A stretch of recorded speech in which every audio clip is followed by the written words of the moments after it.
那对方就会一样，就会收到你的要跟他做视讯对话的这个讯息。那对方看他要拒绝或接受哦，那接受的话，你们彼此两边如果设备都没问题，他会看到你的影像，你也会看到他的影像。好，那就可以开始做这个视讯的对话。好，那这个是发话端哈。那你选视讯之后，这边是看你自己啊，你会看到你自己。那这边是等待对方接受之后，对方的影像就会出现，哦，对方的影像就会出现。那这个地方还在等待哈，等待对方，假设你是发起端，那要等待对方接受哈，对方接受，那你才可以看到他的影像。那假设对方已经接受了，那对方的影像就出来了，就看到对方的影像哈。好，那这个是发起端哈，发起端。好，那受邀端的话，跟声音一样哦，受邀端会收到一个有人要跟你做视讯的这个讯息。好，那你如果接受，你就按接受。好，那你就会你跟对方就建立起这一个视讯的连线。视讯的连线。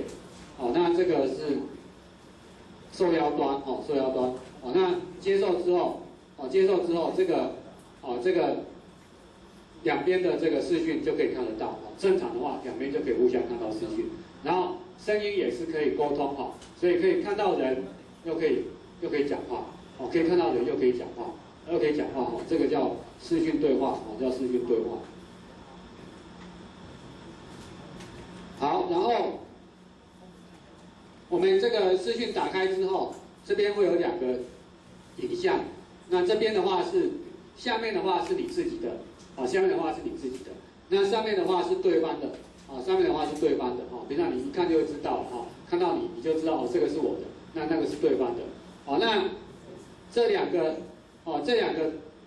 这个影像旁边都有一些功能钮你可以去控制那在你这一边的话，你可以控制什么？你可以控制你的麦克风说你的麦克风要不要打开，或者要不要关闭你可以去控制你的麦克风，然后你可以调整你的这个音量调整你麦克风的音量，然后你可以调整你的这一个视讯你可以把它关掉，不让你看，把它关掉也可以关掉也可以那这个是你自己这一边的那